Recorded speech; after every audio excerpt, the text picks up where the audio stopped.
Melihat tribulasi petir yang menakutkan itu, Muk Wan Huyen merasa semakin gelisah. Seketika dia membeku dan mulutnya dengan pelan memanggil, "Adik seperguruan." Asap dan debu mengepul. Di pusat kejadian, ada seseorang dan sebilah pedang yang diselimuti perisai cahaya, tidak terluka sama sekali. Itu adalah Fu Hongtang yang sedang memejamkan mata dalam meditasi. Di lokasi itu ada 3 orang yang melayang menyaksikan Fu Hongtang melewati tribulasi. Sejak Fu Hongtang keluar dari sagel roh bumi, dia telah membuat Tang Montu terkejut berkali-kali. Perkembangan Fu Hongtang sudah tidak bisa dinilai dengan akal sehat lagi. Sebuah pilar cahaya raksasa menghantam Fu Hongtang. Energi yang dilepaskan menghancurkan segalanya. Di perjalanan, ada seseorang yang dengan gembira merekam proses Fu Hongtang melewati tribulasi. Halin merekam sambil bercanda. Benar-benar berani meremehkan tribulasi surgawi. Orang ini lebih sombong dari Master Tao Tang Lam kita. Kalau saya adalah tribulasi surgawi, saya tidak akan menahan diri untuk menghancurkan kesombongan semacam ini. Seketika setelah dia selesai bicara, guntur menggelegar. Halin merasa seolah langit mendengar provokasinya, bersiap menjatuhkan pukulan mematikan. Fu Hongtang di kejauhan masih duduk teguh seperti batu. Mengetahui pukulan yang akan datang sangat dahsyat. Tang Montu juga tidak tahu apakah Xiao Feiyu bisa menahannya.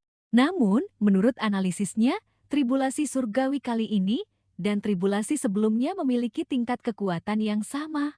Tapi melihat struktur awan tribulasi yang akan turun terlihat sedikit istimewa, dia merasa mungkin akan meningkatkan maksud pedang tribulasi surgawinya. Dan memang benar, tidak seperti yang dia duga, tribulasi surgawi kali ini lebih kuat dari sebelumnya, bahkan mereka yang menonton dari jauh pun terkena dampak gelombang kejutnya.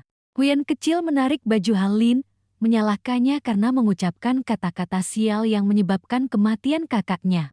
Halin berkata, "Apa hubungannya denganmu?" Menurutnya, membiarkan Nation Soul Fu Hongtang melewati tribulasi adalah kesempatan besar bagi Fu Hongtang. Embrion roh terbentuk dari Fu Hongtang.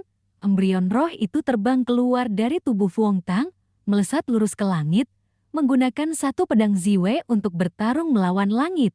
Tribulasi surgawi berangsur-angsur lenyap, menampakkan langit biru nan cerah, dan Fu Hongtang akhirnya mencapai tahap Nation Soul pencapaian agung. Namun segera setelah itu, dia sedikit khawatir melihat tanah yang penuh lubang setelah melewati tribulasi.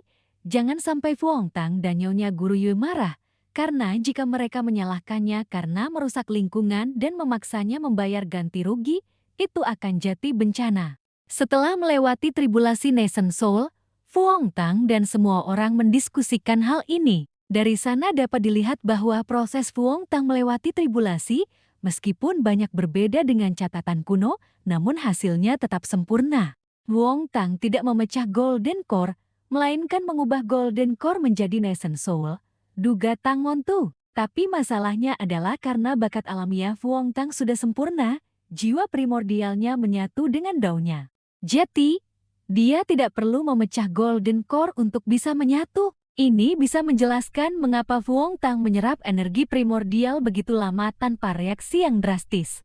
Halin justru beranggapan bahwa masalahnya tidak sesederhana itu. Dia bercanda menebak bahwa adik kecil Feiyu pasti memiliki harta karun pemberian langit, misalnya akar spiritual berumur 100.000 tahun atau semacamnya. Fu Hongtang tidak tahan dengan kakak seperguruan yang satu ini. Mungkinkah akar spiritual 100.000 tahun itu seperti wortel di ladang, bisa dimakan kapan saja? Di sampingnya, semua orang melihat Muk Wan Huyen tidak mengemukakan pendapat, melainkan sedang bermain dengan layar. Dia mengirim pesan, "Mulai hari ini aku akan berusaha keras berkultivasi dalam pengasingan demi Fu Hongtangku." Sementara Halin mengatakan bahwa Muk Wan Huyen ingin menjaga martabatnya sebagai kakak seperguruan tertua, memutuskan untuk berkultivasi dalam pengasingan untuk mengejar dan melampaui adik seperguruannya. Tang Montu memberi semangat. Fu Hongtang berhasil menembus tahap dengan lancar. Itu sangat bagus. Sekarang tingkat kultivasi murid telah melampaui guru, saya tidak ada lagi yang bisa diajarkan kepada Fu Hongtang. Hanya bisa menyarankan untuk selalu ingat. Jangan sombong, jangan tergesa-gesa, lakukan pekerjaan dengan teratur, jangan mengambil risiko. Fu Hongtang memahami nasihat tulus ini, tidak ada lagi yang perlu dilakukan. Tang Wantu meregangkan tubuh, bersiap pergi untuk menyelesaikan urusan yang belum tuntas. Mantu menjawab dengan pasrah, junior ini akan mengingatnya. Lalu seperti embusan angin, menghilang ke ufuk malam. Luong Tang menyadari, saat ini hanya dia sendiri di negara Deiha yang telah mencapai tahap Nation Soul. Guru pernah mengingatkannya untuk tidak sombong dan terburu-buru, mungkin karena khawatir temperamennya akan goyah. Tiba-tiba dia merasakan sesuatu. Luong Tang menoleh melihat Tiu Huyan dan menemukan energi spiritual yang memancar dari tubuhnya memberikan tekanan yang tidak kecil padanya. Dia baru saja menjalani retret kultivasi sebentar, tapi Tiu Huyan, dari yang sama sekali tidak memiliki dasar kultivasi, sudah mencapai tahap pengumpulan roh. Bukankah itu terlalu cepat? Dia bisa membayangkan Jiaoyun dengan dingin bertanya padanya apakah dia punya pendapat. Dia menggelengkan kepala pelan, lalu membangunkan Qiu Huyan. Gadis kecil itu mengucek matanya yang mengantuk, bertanya ada apa dengannya, lalu melihat kakak laki-lakinya mengacungkan jempol, tersenyum cerah dan berkata, "Jangan terburu-buru," membuat orang sama sekali tidak mengerti apa yang terjadi. Tentu saja, jika ada pencapaian, harus diberitahukan kepada teman-teman. Sekelompok saudara dan kerabat di luar semuanya sangat mengaguminya, dengan antusias memberi selamat padanya, menjadikannya contoh untuk berusaha keras. Nation Soul telah terbentuk, Fuong Tang pun memberi selamat. Dia telah membuang beban di hatinya. Oleh karena itu, dia perlu melanjutkan perjalanan kultivasi meditasi mereka berdua. Hanya saja dia tidak menyangka, selama dia menjalani retret kultivasi, sudah ada yang merencanakan promosi untuknya. Di grup obrolan teman dekat Viyu dan lingkaran dekatnya, semua orang sedang berdiskusi tentang betapa tenangnya Fuong Tang saat menerobos. Sementara mereka justru sangat bersemangat. Ada yang mengusulkan untuk mempromosikan Fuong Tang agar dia tidak diremehkan orang lain. Semua orang menyambut ide ini. Mereka menghubungi dan menggunakan saluran media yang mereka miliki untuk membantu Viyu kesayangan mereka menjadi terkenal. Bagi Han Trong, Fuong Tang seperti idola, jika sudah memulai, harus dilakukan sampai akhir, sampai tuntas. Liu Fentri juga diam-diam menyatakan persetujuannya. Sang biksu sangat gembira karena teman baiknya menjadi kultivator Nation Soul pertama di Deihai. Bagaimana mungkin hal sepenting itu dilewatkan begitu saja secara diam-diam? Ameo Nguyen juga memutuskan untuk membesar-besarkan berita ini. Di suatu gedung, seseorang juga telah menerima kabar bahwa Fuong Tang berhasil menerobos tahap Nation Soul. Sekretaris wanita yang berdiri di samping meja pria parubaya itu melaporkan, Fuong Tang baru saja menerobos belum lama ini, tim investigasi sudah mulai promosi. Haruskah kita melakukan sesuatu juga? Pria parubaya itu berpikir sejenak, lalu juga setuju untuk mempromosikan Fuong Tang. Pria parubaya itu berkata bahwa dia tahu sekretaris wanita itu selalu ingin berhadapan dengan tim investigasi, tetapi tidak seharusnya menunjukkan sikap yang begitu jelas. Bagaimanapun juga, mereka juga berjuang demi negara dan rakyat. Setelah itu, dia menyuruh sekretaris wanita itu untuk pergi melakukan pekerjaannya. Sekretaris wanita itu meninggalkan ruang bagi pria parubaya itu. Dua jarinya menjepit seekor bangau kertas. Dia melihat di dunia sudah ada Nation Soul yang muncul. Hal besar tak bisa lagi hanya diproyeksikan dalam rencana. Dia menggenggam bangau kertas di tangannya dan bergumam, benda kuno ini sepertinya sudah tidak bisa menunggu lagi. Tepat saat seluruh dunia gempar tentang terobosan Fuong Tang ke tahap Nation Soul, kultivasi ganda kedua kakak beradik seperguruan itu masih terus berlanjut. Fuong Tang dan kakak seperguruannya Mukwan Huyan duduk bersila berhadapan. Fuong Tang merasakan dirinya berada dalam keadaan roh primordial melayang ke kekosongan besar. Saat jiwa dan rohnya menjelajahi berbagai tempat, dia melihat Tiu Huyan juga sedang duduk bersila di permukaan danau berlatih kultivasi. Dia hampir tidak bisa percaya, Tiu Huyan sedang menerobos tahap pengumpulan roh. Dia memegang kepalanya dan berseru, Dia baru saja menjalani retret kultivasi berapa lama? Dengan kecepatan kultivasi Tiu Huyan, dialah yang seharusnya menjadi putra takdir langit. Mana giliranku? Pengaturan takdir ini sungguh terlalu tidak masuk akal. Mengingat saat dia berlatih kultivasi di daerah terlarang puncak roh bumi, itu sudah terasa cepat. bahkan khawatir akan meninggalkan efek samping. Namun di sini ada Tiu Huyen yang setelah melakukan ritual pengambilan guru tidak hanya memiliki dasar kultivasi yang sangat baik, tetapi juga membuat tubuh daunnya hampir tanpa kotoran. Dengan kecepatan ini, dalam 1 atau 2 bulan lagi Tiu Huyen bisa menerobos tahap pembentukan embrio. Wong Tang tidak bisa tidak mengakui bakat Tiu Huyen sangat bagus. Wajahnya juga cantik dan manis. Dalam beberapa tahun lagi pasti akan menjadi wanita cantik. Padahal saat ini banyak kultivator yang tidak mematuhi pantangan selibat, pasti akan ada banyak orang yang mengejar Tiu Huyen. Namun justru karena itu, Wong Tang khawatir adik perempuannya jika sewaktu-waktu bertemu dengan orang rendahan. Sifat protektif seorang kakak laki-laki pun meledak. Kalau begitu, meskipun pria itu sangat tampan, jika berani menyentuh adik perempuanku, dia harus dikebiri. Tiba-tiba Wong Tang merasakan ada perubahan. Kakak seperguruannya sudah keluar dari retret. Roh primordial Wong Tang melihat ke arah kamar, bermaksud untuk menyapa. Tapi malah memergoki pemandangan kakak seperguruannya diam-diam menciumnya, gambarannya sejelas film HD. Wong Tang, merah padam. Roh primordialnya diam-diam menangis, menyesali kakak seperguruannya yang mencuri ciuman itu. Mengapa tidak bisa menunggu beberapa detik lagi? Dia sama sekali tidak merasakan apa-apa. Roh primordial kembali ke tempatnya. Wong Tang perlahan membuka matanya. Dari tatapan malu-malu kakak seperguruannya, Wong Tang tahu dia juga mengerti bahwa ciuman adalah hal yang lumrah di antara pasangan. Tapi dia tidak yakin apakah kakak seperguruannya mengerti tentang hal-hal setelah ciuman atau tidak. Jadi dia ingin menyelidikinya. Bagaimana jika kebetulan hamil? Pertanyaan ini bagaikan petir di telinga Mok Wan Huyen. Dia dengan polos menyentuh perutnya. Wong Tang juga tidak berharap kakak seperguruannya yang polos tahu lebih banyak daripada cerita ciuman dan kehamilan di film-film. Suatu sore, Halin mengeluh. Kedua kakak beradik seperguruan ini sudah menjalani retret kultivasi selama setengah tahun. Wong Tang merasa itu normal.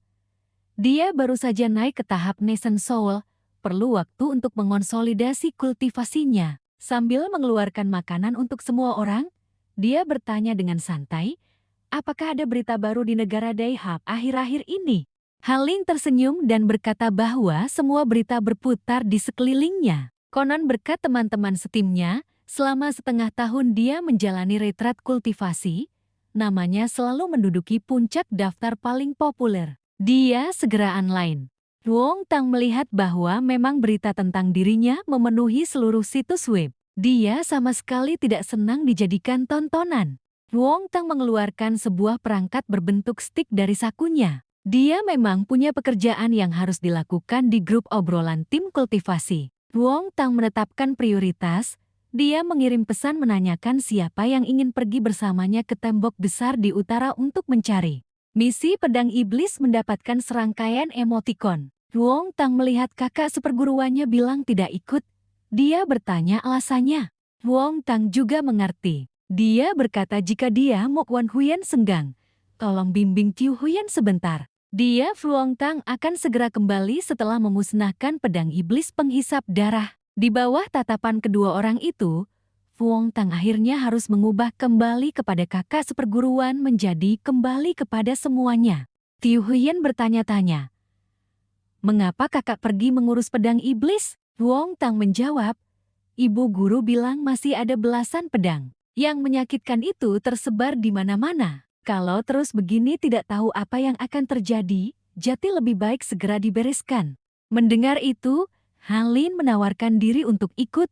Lagi pula dia juga sedang bosan. Tiu Huyen menerjang keluar, dengan wajah salah berkata, kakak Halin sama sekali tidak boleh pergi. Itu sama saja memberikan keuntungan bagi para pria, akan memengaruhi hubungan kakak Wong Tang dan kakak seperguruan Wan Huyen. Wong Tang terharu hingga meneteskan air mata karena memiliki adik perempuan yang begitu pengertian. Keesokan harinya, sebuah pesawat berhenti di depan rumah. Wong Tang pun sudah waktunya berangkat. Tiu Huyen dengan cemas mengingatkan kakaknya Wong Tang untuk berhati-hati, jangan makan atau minum sembarangan. Pahlawan gagah perkasa pun takut diracuni. Wong Tang mengusap kepala adik perempuannya dan bertanya, apa dia membaca watermargin? Gadis kecil itu bilang dia membaca Romance of the Three Kingdoms lebih banyak lagi. Pesawat telah lepas landas. Wong Tang tidak menunda lagi, dia melompat dan terbang pergi. Wan Huyen mengucapkan semoga dia aman. Wong Tang melompat ke dalam kabin, melihat 3 temannya sudah menunggunya. Si kepala botak bersuara. Tim pembasmi pedang akhirnya lengkap.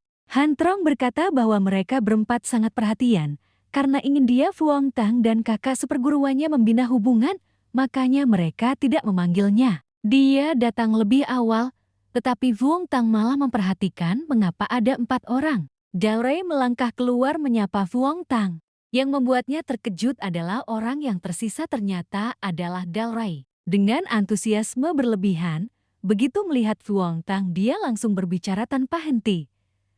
Terakhir kali untung ada Anda. Kalau tidak saya sudah mati di tangan Sally. Dengar-dengar kali ini kalian pergi mencari pedang iblis penghisap darah. Kepala suku berpesan agar saya pasti membantu kalian. Daes Master Fuong jangan khawatir, saya fasih 6 bahasa dan geografi dunia, serta tahu cara penyembuhan dengan cahaya suci, pasti akan sangat membantu dalam perjalanan ini. Mendengar dia memperkenalkan kemampuannya seperti itu, Wong Tang hanya menjawab dengan datar. Kalau begitu merepotkan Anda, Liu Wenjai. Han Trong tampak tidak terlalu senang dengan bergabungnya Dalrei memasukkan orang asing ke dalam tim. Apa yang sedang direncanakan atasan? Han Trong lagi-lagi merasa tidak ada masalah. Semuanya adalah keuntungan dan kekuatan Wong Tang. Apa haknya menyalahkan Dalrei? Sepertinya dia mendengar ketiga orang itu sedang membicarakan dirinya. Dia tanpa sadar menoleh. Dia membungkuk memberi hormat dengan rendah hati. Merepotkan kalian semua, mohon bantuannya. Ketiga orang itu dengan sopan berkata, tidak masalah, membasmi kejahatan demi rakyat. Pertarungan antara kebaikan dan kejahatan. Setiap orang memiliki tanggung jawab. Namun, saat pesawat terbang terus-menerus dari pagi hingga malam, Wong Tang tidak bisa tidak merasa canggung karena Dalrei terus-menerus mengintipnya. Tidak hanya tatapan Dalrei, dia juga tidak bisa mengabaikan tatapan menyelidik dari beberapa temannya di depan. Kecuali Liu Fantri yang sedang melihat peta, Han Trong dan 2 orang lainnya semuanya dalam posisi waspada, siap melaporkan segera kepada kakak seperguruan Chuan Guyen jika ada sesuatu yang mencurigakan. Wong Tang berkata tujuan pertama mereka adalah padang rumput Afrika. Melihat kesempatan untuk unjuk gigi telah tiba, Han Trong mulai menyanyikan lagu cinta. Wong Tang tahu apa yang dia maksud. Ben mencengkeram bahu Han Trong, mengancam apakah dia ingin masuk mode bijak atau tidak. Si kepala botak bersuara menengahi, menyuruh Wong Tang agar tidak memprovokasi Han Trong. Dia hanya bermaksud baik. Han Trong tidak berani mengucapkan sepatah kata pun, hanya bisa tertawa canggung untuk mengakhiri pembicaraan. Pesawat mengumumkan bahwa kelima orang itu telah tiba di tujuan. Wong Tang berdiri pertama, menyebarkan kembali rencana operasi yang dikirim oleh ibu guru, meminta semua orang untuk berdiskusi, kecuali Dilun yang sedang mengantuk. Semua berkumpul untuk berdiskusi. Target kali ini muncul dalam sebuah konflik kecil antara 2 suku yang sedang dipegang oleh seorang prajurit dari salah satu suku tersebut. Mereka mengandalkan penduduk lokal untuk perlindungan luar, itulah taktik kelompok Clinton tahun ini. Wong Tang menunjukkan gambar pedang iblis, memperkenalkan latar belakangnya. Pedang iblis ini telah merenggut kepala ratusan orang, juga merupakan salah satu senjata terkuat saat ini. Ini adalah pertempuran pertama dari kampanye ini. Setelah semuanya diatur dengan baik, saya akan melakukan serangan mendadak. Han Trong tidak menyangka Wong Tang, yang sudah berada di tahap jua inti, masih menggunakan taktik menyelinap. Liu Fantri merasa itu sangat masuk akal. Apakah mungkin sama seperti mengebom rumah orang lain dengan sembarangan menurunkan bencana surga? Tapi maksud Han Trong adalah bahwa jika kultivasi sudah tinggi, harus bertindak dengan gagah, jika tidak, latihan keras itu tidak ada gunanya.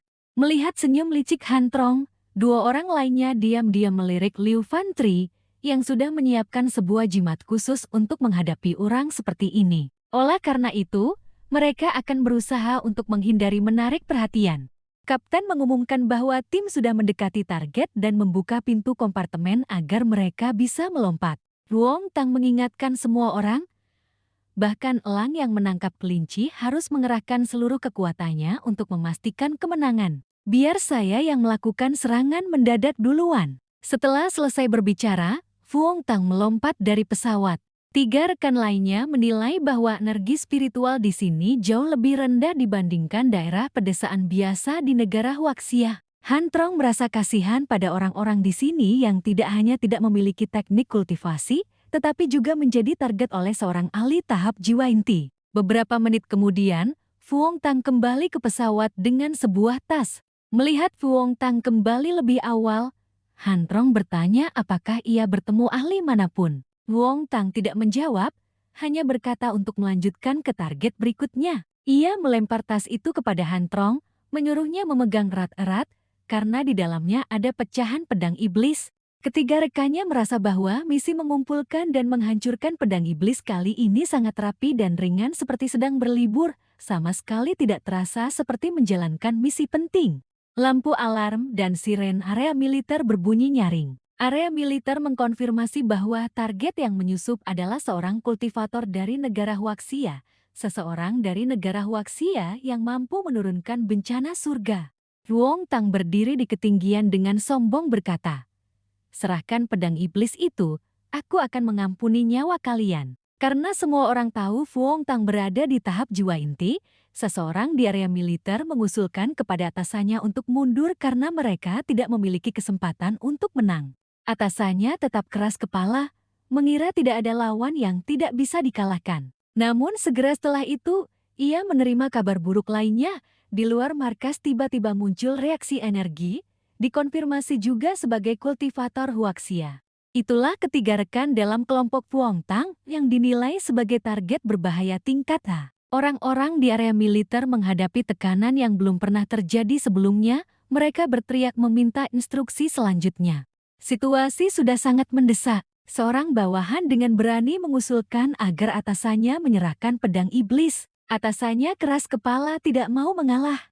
Bawahan itu terpaksa berkata terus terang, "Penelitian yang tidak manusiawi seperti pedang iblis tidak bisa mewakili kehormatan kekaisaran. Yang penting adalah menyelamatkan nyawa 1.000 orang di dalam markas." Atasannya marah, tidak rela. Mereka bahkan belum memiliki senjata untuk memulai pertempuran. Saat mereka sedang berdebat, langit-langit telah tertembus. Orang-orang yang hadir baru sempat menghunus pistolnya sudah terpotong oleh kilatan pedang yang cepat. Fuong Tang muncul di tengah kepulan asap dan debu. Ia dengan santai menuntut, "Serahkan pedang iblis. Ini adalah peringatan terakhir. Sekarang mau atau tidak, itu sudah tidak penting lagi. Ketika nyawa sudah di ujung tanduk, mereka harus patuh." Semuanya sudah damai. Fuong Tang meninggalkan markas militer seperti bintang jatuh, menuju ke arah ketiga rekannya itu. Ketika ia mendarat di samping mereka, Han Trong langsung bertanya mengapa tidak menghancurkan seluruh markas. Fuong Tang merasa itu tidak perlu, menyuruh semua orang kembali ke kapal. Target berikutnya harus melewati Laut Mediterania. Kapal itu kembali melesat di langit malam. Han Trong penasaran tentang cara Fuong Tang memperingatkan lawan. Fuong Tang berkata itu hanya untuk memberitahu mereka bahwa pedang iblis harus dimusnahkan, bukan untuk bertarung atau membunuh orang. Liu Fantri mengagumi Fuong Tang yang bisa dengan mudah mengancam kekaisaran seperti itu. Fuong Tang berpendapat bahwa itu karena situasi di sini sederhana. Namun berikutnya akan lebih rumit, perlu banyak usaha untuk menanganinya.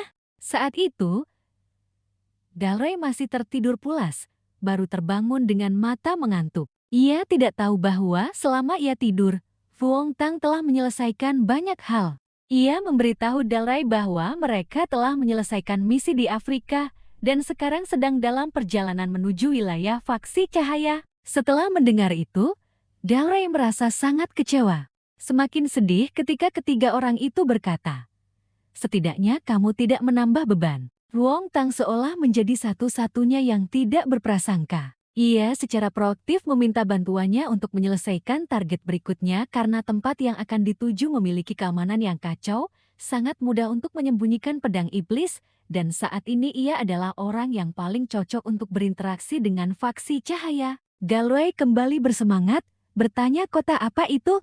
Fuong Tang menjawab bahwa itu adalah kota kejahatan Big Glen. Dalrey segera mulai bekerja. Ia melihat jadwal di ponselnya, menemukan bahwa Big Land adalah pemberhentian kelima dan tak kuasa menahan tangis. Tidak disangka, hanya sebentar memejamkan mata, Fu Hongtang sudah menyelesaikan 4 pedang iblis.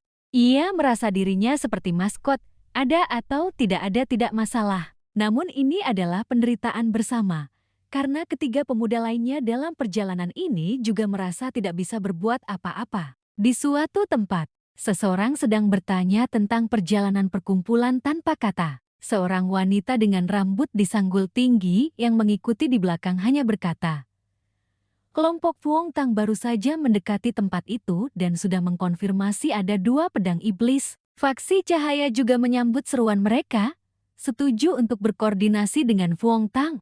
Ziling melanjutkan bertanya tentang reaksi faksi kegelapan. Wanita dengan rambut disanggul tinggi itu dengan cepat menjawab, pihak sana sudah menerima pemberitahuan dari Carrington, sedang mengumpulkan ahli. Menurut berita, saat ini sebagian besar ahli sedang menuju target ke-7, yaitu Kadipaten Kempi yang sedang dalam perang saudara. Sebelumnya, kekuatan-kekuatan musuh telah mengerahkan banyak upaya untuk menciptakan konflik internal demi memicu perang saudara. Saat ini, untuk menarik Fu Hongtang datang, mereka bahkan telah mengumpulkan 3 pedang iblis di sana. Ziling berpendapat bahwa Kadipaten Kempi sedang berusaha agar Fu Hongtang bisa bertindak di tengah perang saudara. Wanita dengan rambut disanggul tinggi itu bertanya, apakah sebaiknya menunggu sampai perang saudara pecah agar Fu Hongtang bisa bertindak lebih leluasa? Ziling menilai ini adalah sebuah opsi, tetapi tidak menguntungkan bagi gambaran besar. Faksi kegelapan dan Carrington ingin adanya kekacauan untuk memperluas kekuatan mereka. Harus menghentikan faksi lain sebelum mereka menciptakan kekacauan dan menghancurkan satu faksi. Ziling meminta untuk terus mengumpulkan informasi. Jika ditemukan Raja Dewa Kuno maka segera laporkan. Meskipun selama ini mereka hanya bisa mengamati dari luar, tetapi perkumpulan tanpa kata harus menerima berita secepatnya. Di villa tempat para rekan seperguruan Fu Hongtang berada, terdengar suara nyanyian karaoke. Halin asyik bernyanyi, tidak peduli dengan sekitarnya. Xiao Xuan menutup telinganya, berpikir bahwa kali ini kakaknya mungkin baru akan pulang setengah tahun lagi.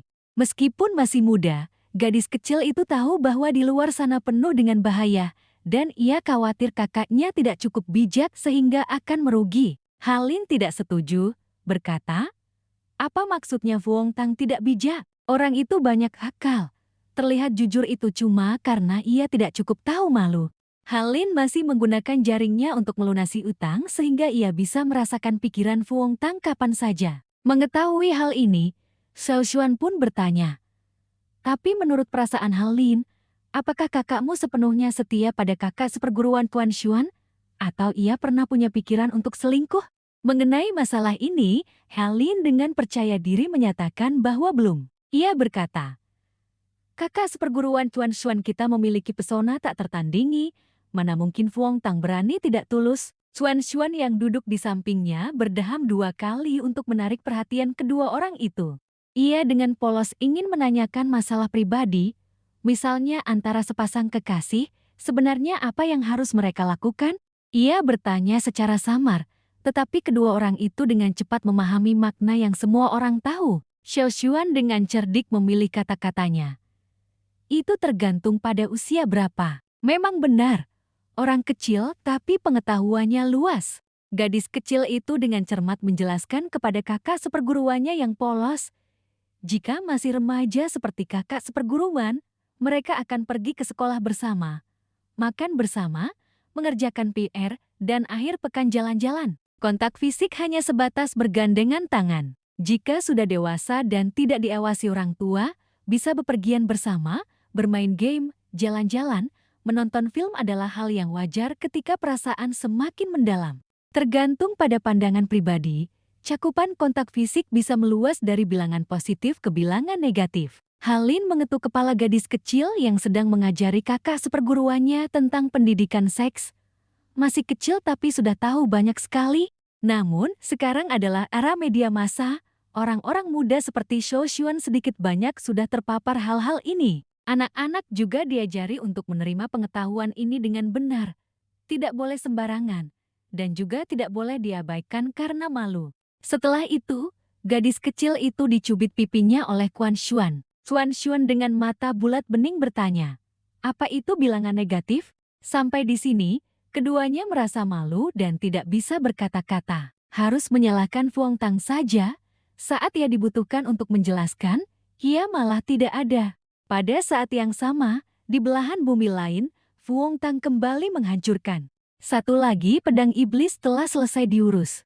Mengikuti di belakangnya ada 4 orang, yang merasa entah keberapa kalinya mereka dianggap sebagai figuran. Lokasi target ke-6, di suatu tempat di Kadipaten Kampi. Kelompok Fuong Tang sedang duduk di depan meja rapat di sebuah restoran. Fuong Tang menerima kabar mengenai lokasi penyimpanan 3 pedang iblis. Han Trong mendengar bahwa ada 3 pedang di tempat ini, langsung bersemangat dan menggebrak meja. Tempat ini hanya berpenduduk beberapa juta orang, tapi sudah ada 3 pedang iblis terkumpul. Jangan-jangan Carrington ingin menghancurkan tempat ini. Van Trio diam-diam mengeluarkan jimat untuk menyegel mulut Han Trong, memaksanya duduk diam tanpa bersuara. Doraemon tak mau mengakui bahwa Han Trong memang terlalu bersemangat. Dia mengeluarkan ponselnya untuk menunjukkan berita kepada semua orang mengenai situasi politik terkini di Kadipaten Kampi yang disebabkan oleh runtuhnya pemerintahan lama. Perang saudara bisa pecah kapan saja. Menurut yang dia tahu, fraksi kegelapan telah membantu fraksi cahaya di Kadipaten tersebut melalui opini publik untuk menghasut massa. Pemerintahan sebelumnya pernah meminta perlindungan Dewan Cahaya, tetapi pasukan bantuan yang dikirim oleh fraksi cahaya dihancurkan sepenuhnya hanya dalam semalam. Fraksi kegelapan memiliki kekuatan yang sangat besar. Saat ini, fraksi cahaya telah kehilangan kendali atas tempat ini. Setelah mendengar itu, Van Trio menduga bahwa saat ini Kadipaten Kampi sedang menjadi tempat berkumpulnya banyak orang dari fraksi kegelapan. Fuong Tang dengan tenang menyeruput tehnya. Menurut intelijen, hal yang paling mengkhawatirkan dari fraksi kegelapan adalah klan darah. Pergerakan mereka telah terbongkar, jadi tidak aneh jika mereka disergap. 3 pedang iblis ini adalah umpan, sepertinya pertempuran ini akan sangat sengit. Dia menyadari bahwa taktik sebelumnya tidak lagi efektif, meskipun tahu ada bahaya. Namun karena sudah tiba di sini, tidak ada alasan untuk menyerah. Dalray dan Glesan mengobrol dengan gembira. Kasihan sekali sang tokoh utama yang terikat, tidak bisa menyela sepatah kata pun. Setelah mengobrol, Fuong Tang memberi isyarat kepada semua orang untuk berangkat. Dalray tidak mengerti mengapa harus terburu-buru seperti itu, padahal ini bukan misi yang harus diselesaikan dalam 24 jam. Tapi mana dia tahu, di dalam hati Fuong Tang sedang memikirkan istrinya yang setia di rumah. Semakin cepat menyelesaikan misi, semakin cepat bisa pulang untuk berkultivasi dengan tenang. Begitu mendengar, Van Trio langsung mengerti. Tang Montu dan gadis abadi bisu Mukwan Huyen berjarak 13 tahun setelah keluar dari kultivasi tertutup. Jika tidak bepergian ke sana kemari, berarti mereka sedang berkultivasi tertutup. Setelah mengatakan itu, dia segera mencabut jimat Han Trong. Tiba-tiba, Dalray menghela napas menyesal. Pangeran menawan impiannya ternyata adalah seorang kultivator yang sudah punya kekasih masa kecil. 3 orang lainnya terdiam tidak berkomentar. Tidak lama kemudian, mereka sudah berada di atas kapal di tengah laut. Han Trong mengeluh, "Kenapa tidak naik pesawat?" Van Trio menjelaskan bahwa tanpa tim investigasi yang terkoordinasi, di udara pasti akan ada halangan. Melalui jalur laut setidaknya bisa sampai lebih dekat sedikit. Tapi Glesan menunjukkan bahwa sepertinya mereka sudah ketahuan. Di permukaan laut, tidak jauh dari kapal mereka di permukaan laut, ada sesosok bayangan berdiri. Orang itu berpenampilan seorang pria parubaya. Kulitnya keabu-abuan, iris matanya ungu, dan konjungtiva matanya hitam tidak normal. Orang lain mungkin tidak tahu. Tapi Dalray langsung mengenali bahwa dia adalah pangeran kuno. Baik itu orang aneh atau bangsawan, ketiga rekan Fuong Tang tetap tenang seolah tidak terjadi apa-apa. Fuong Tang sama sekali tidak menganggapnya sebagai ancaman. Dalray tidak mengerti mengapa orang-orang ini bisa setenang itu. Tetapi ketenangan mereka pasti memiliki alasan kuat. Fuong Tang membuka mata, melompat keluar kapal menghadapinya. Pangeran kuno dan Fuong Tang saling berpandangan. Di dek kapal, kamera sudah terpasang siap, bersiap merekam pertempuran bersejarah ini. Han Trong berdiri di luar menyemangati Vuong Tang, berteriak, "Kakak, pukul terbang kelelawar tua itu." Fan Trio mengagumi persiapan matang Han Trong, bahkan peralatan syuting pun dia bawa. Mereka semakin mendekati gelar kepala tim videografer kerajaan. Lalu Dalrey tiba-tiba menyadari ada sesuatu yang tidak beres di belakang. Dia terkejut menemukan bahwa bukan hanya ada satu pangeran kuno, melainkan di belakang masih ada satu pangeran dan dua adipati lagi. Jelas, target mereka adalah kelompok Vuong Tang. Menangkap rekan-rekan Vuong Tang untuk mengancamnya adalah pilihan yang mungkin. Akhirnya, anggota lain juga mendapat kesempatan untuk menunjukkan kemampuan. Giliran sang biksu beraksi. Sang biksu mengerahkan sebuah penghalang berbentuk ilusi Buddha. Penghalang ini sementara waktu mencegah ketiga orang itu mendekati kapal. Sementara itu, pangeran kuno yang pertama muncul menghadap Vuong Tang untuk memberi hormat, sekaligus menanyakan tujuannya datang ke sini. Vuong Tang belum selesai menjawab, dia sudah diserang. Serangan mendadak itu membuat gelombang laut bergejolak. Pangeran kuno ini sejak awal memang tidak punya niat untuk bicara. Dia masih kesal dengan insiden di Ceros dan harus menunjukkan rasa hormat kepada Vuong Tang. Tiba-tiba dia mendengar suara tenang Vuong Tang. "Kau sudah mengerti bahasa Daihang. Kalau begitu kau tahu cara menulis kata. Kalau begitu, kau tahu cara menulis kata mati tidak?" Meskipun diserang, Vuong Tang tetap aman dan tanpa cedera. Hal ini mengguncang pangeran kuno, meskipun di luar ia tidak menunjukkan ekspresi yang tidak biasa. Selanjutnya, gilirannya diserang dari belakang oleh Vuong Tang. Pangeran kuno berhasil menghindar dalam sekejap. Tanpa ragu sedikit pun, dia melarikan diri.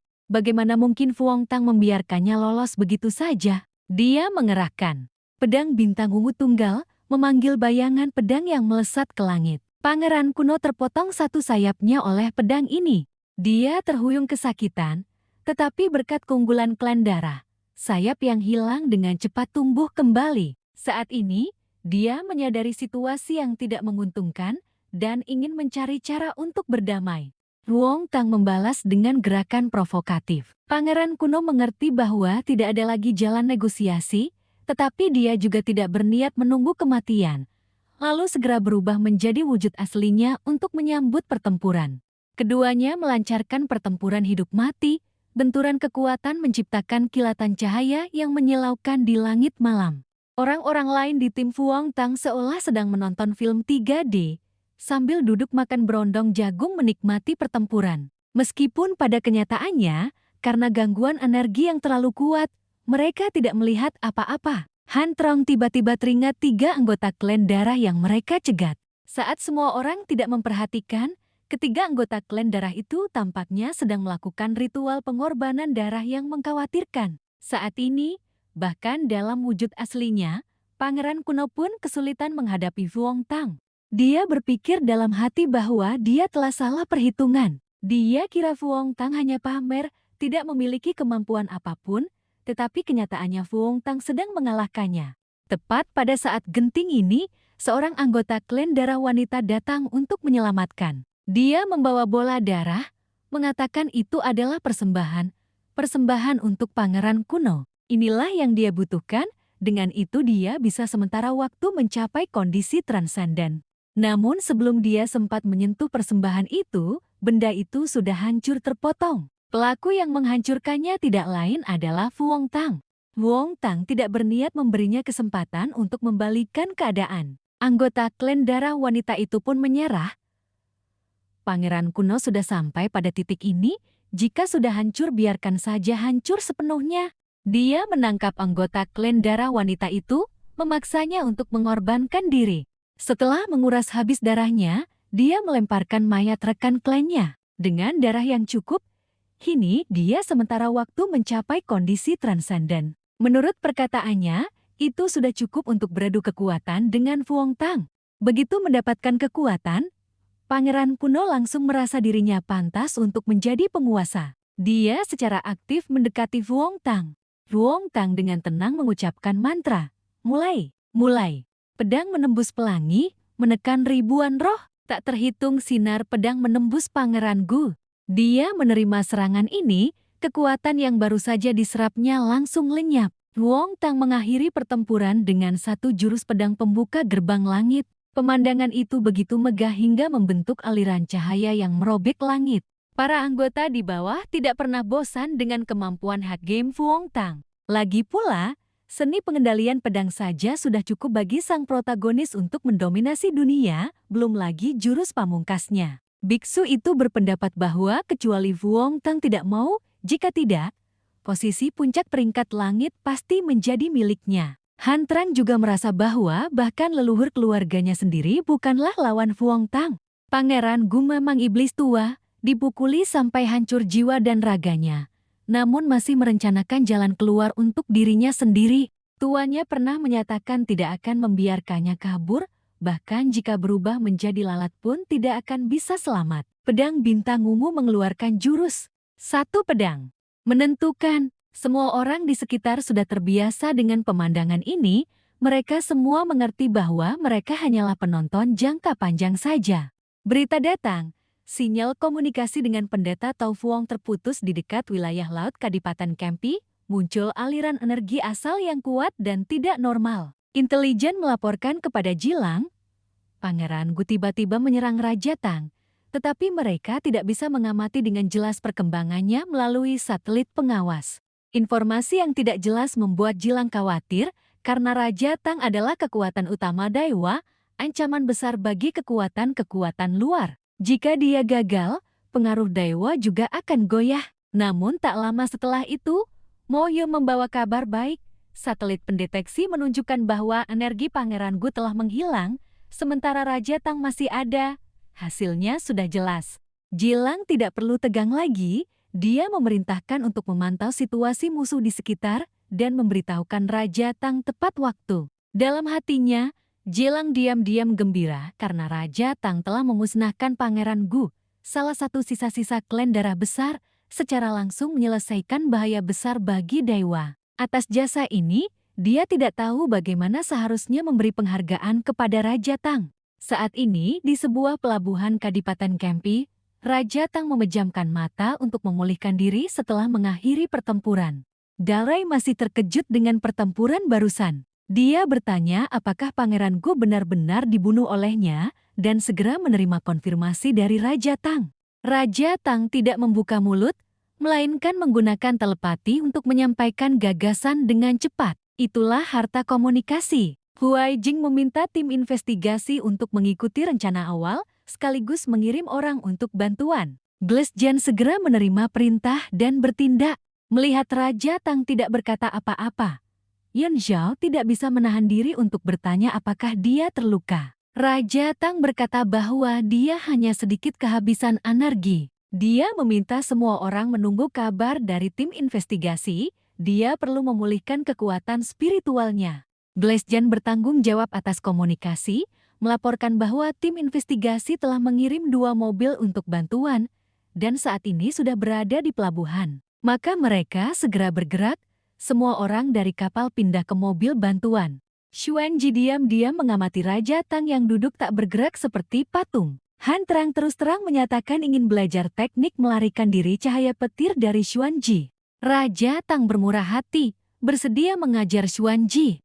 Xuanji tidak menolak. Roh pedang Daoyuan berkata kepada Xuanji, teknik ini membutuhkan tubuh yang kuat. Setelah memahami seni pengendalian petir yang mendalam, seseorang akan memahami cara untuk memulainya. Setelah mendapatkan pengetahuan yang diinginkan, Xuanji membungkuk sebagai tanda terima kasih. Raja Tang sekalian bertanya mengapa roh pedang Daoyuan tidak membantu ketika dia bertarung melawan Pangeran Gu. Roh pedang Daoyuan dengan santai berkata, jika Raja Tang sudah bisa menang, untuk apa saya muncul? Roh pedang Daoyuan terus terang berkata ingin membiarkan Raja Tang mandiri, agar dia tidak bergantung padanya. Selain itu, dia juga tidak ingin menyentuh hal najis seperti klan darah, menggunakannya untuk membunuh jenis ini akan membuatnya menderita dan tidak nyaman.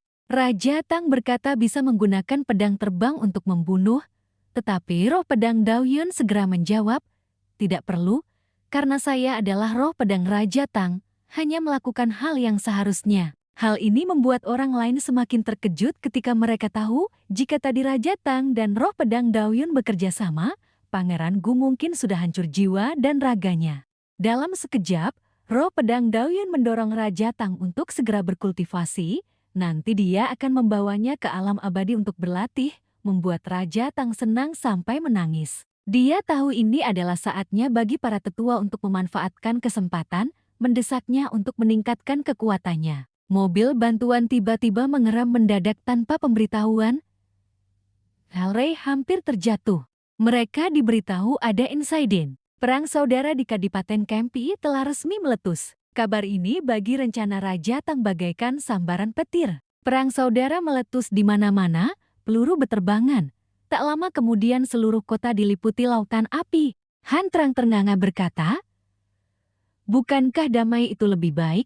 Mengapa harus bertarung sampai mati? Tapi jika situasi ini terjadi di negara Pulau Inggris, saya akan sangat senang menyaksikannya." Pangeran N yang berdiri di ketinggian mengamati seluruh situasi melanjutkan perkataannya. Saat ini negara Pulau Inggris juga cukup kacau. Dunia kultivasi tampaknya terbagi menjadi dua ekstrem. Dia sudah menentukan lokasi pedang iblis ke-6.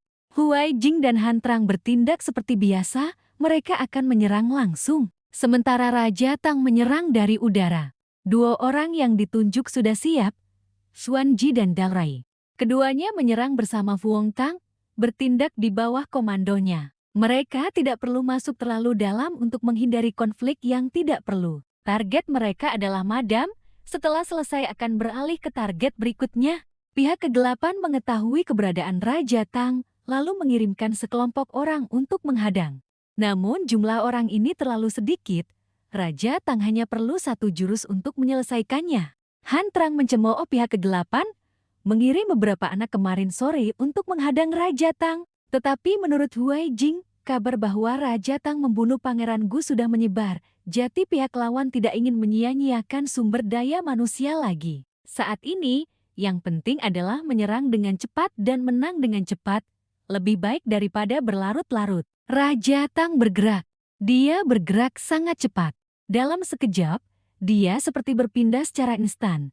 Terbang ke gedung target, satu pedang memusnahkan dua penjaga. Sebuah retakan muncul di atas, langit-langit dengan cepat hancur, menampakkan kerangka aneh. Dari atas, ia menyerang Raja Tang. Dia sama sekali tidak gentar, menghunus pedangnya seperti biasa. Satu pedang mengakhiri segalanya. Roh pedang Daoyun berkomentar, "Orang-orang dari pihak kegelapan telah menemukan metode penyempurnaan pedang ilahi yang luar biasa." Dia menyarankan jika sudah bertindak, harus diselesaikan secara tuntas, semuanya menjadi darah. Pedang ilahi secara khusus mengingatkan Raja Tang untuk tidak membiarkan dirinya terjerumus ke dalam hal-hal sepele. Menjadi abadi sesegera mungkin adalah jalan yang benar. Raja Tang segera berjanji tidak akan membiarkan roh pedang Daoyun menunggu terlalu lama. Mo Ye mengirim kabar. Saat ini mereka telah menghancurkan 8 bilah pedang. Lebih dari setengah misi telah selesai. 4 bilah sisanya tersebar di seluruh Eropa, dan saat ini sedang bergerak menuju satu lokasi yang sama. Menurut Raja Tang, ini mungkin Carrington ingin mempertaruhkan segalanya. Itu juga bagus, membantu mereka menghemat tenaga dan waktu. Mo Ye juga melaporkan bahwa Carrington telah mengerahkan 2 bom nuklir berukuran besar, bertekad untuk memusnahkan kelompok itu dengan segala cara. Tianjing merasa konyol bahwa Carrington adalah organisasi bersenjata tetapi memiliki jenis senjata ini.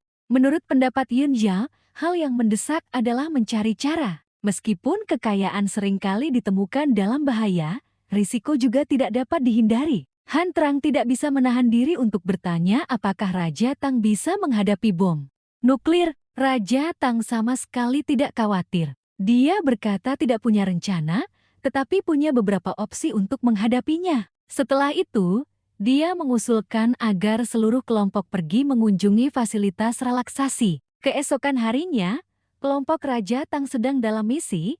Semua orang berjemur di resor di utara laut Asia. Yon Jia masih belum sepenuhnya rileks. Dia bertanya kepada Raja Tang, "Apakah ini baik-baik saja?" Raja Tang dengan tenang menjawab, "Jika pihak lawan ingin menggali lubang, kita harus berdiri tepat di mulut lubang itu." Semua pedang iblis berada di bawah pengawasan tim investigasi, mereka tidak bisa kabur. Tian Jing menunjukkan persetujuannya, menganggap apakah akan bertindak atau tidak bukanlah keputusan mereka. Han Trang dengan gatal berkata, jika Carrington dan pihak kegelapan tahu bahwa mereka sedang bersantai berjemur, entah apakah mereka akan marah sampai mati. Yun Xiao seolah memikirkan sesuatu, melanjutkan, orang-orang itu hanya gatal, buang saja beberapa perangkat elektronik itu. Han Trang buru-buru bertanya kepada Raja Tang apa yang ingin dilakukan malam ini. Hasilnya, Raja Tang memberikan daftar latihan. Han Trang tidak bisa berkata-kata. Jelas-jelas Raja Tang sendiri yang bilang akan pergi bersantai. Raja Tang malah mengubah perkataannya, cari tempat yang tenang untuk tidur nyenyak. 3 saudara lainnya merasa tak berdaya menghadapi kehidupan yang membosankan, hanya ada kultivasi Raja Tang dan Guan Xuan. Ketika mereka menikmati waktu damai, pihak kegelapan sedang berkomplot. Raja Wei Jing mulai meragukan perlunya pihak kegelapan. Orang lain yang mendengarnya langsung tertawa mengejek.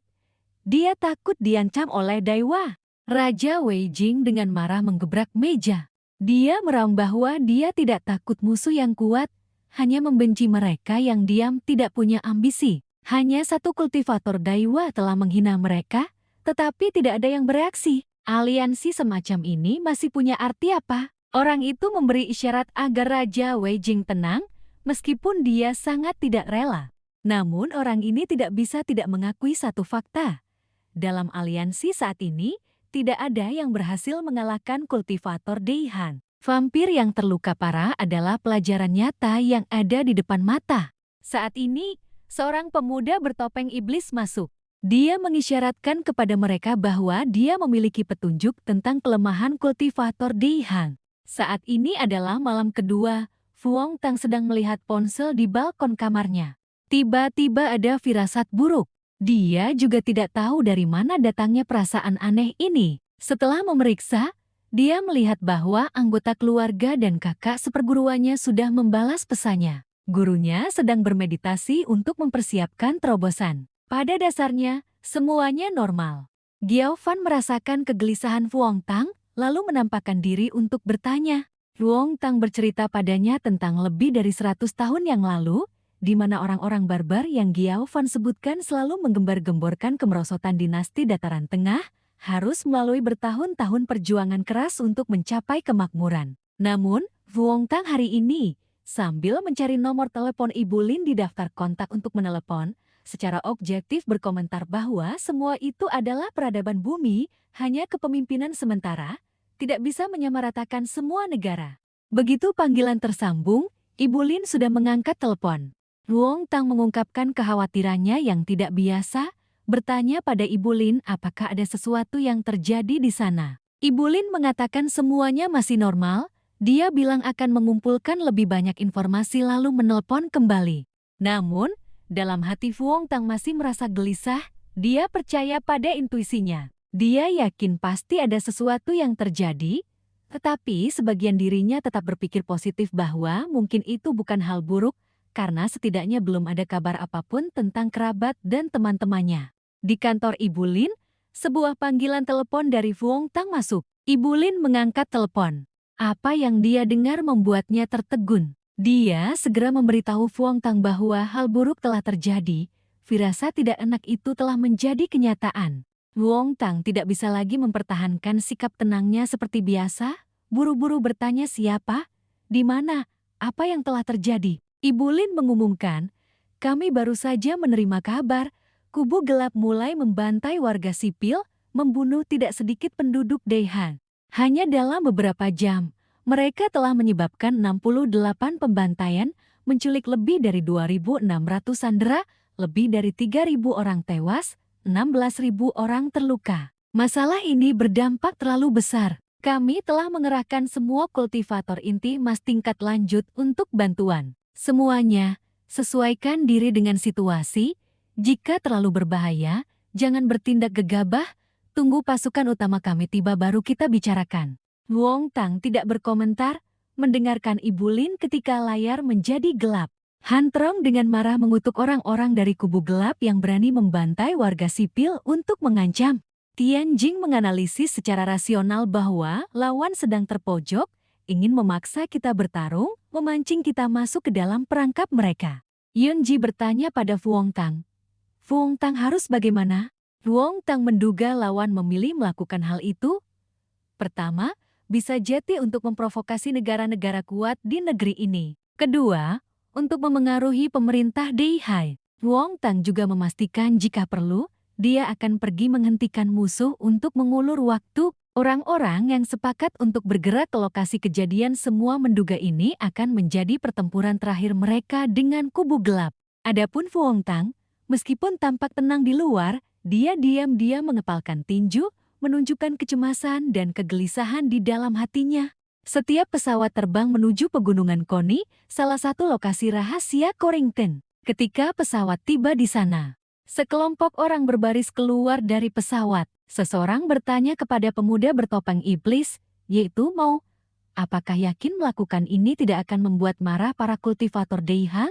Mao menenangkan orang itu, para kultivator Deihang berada di bawah manajemen pemerintah Deihang, dan semua pejabat berasal dari kepentingan yang lebih besar, perlu mempertimbangkan keuntungan jangka panjang. Orang itu tidak sulit menebak bahwa lawan telah mengetahui mereka memiliki senjata khusus, seharusnya tidak mengambil risiko mengirim pasukan utama yang berharga untuk mati. Lalu merasa kasihan pada kelompok Fuong Tang yang berhadapan dengan lawan tersebut.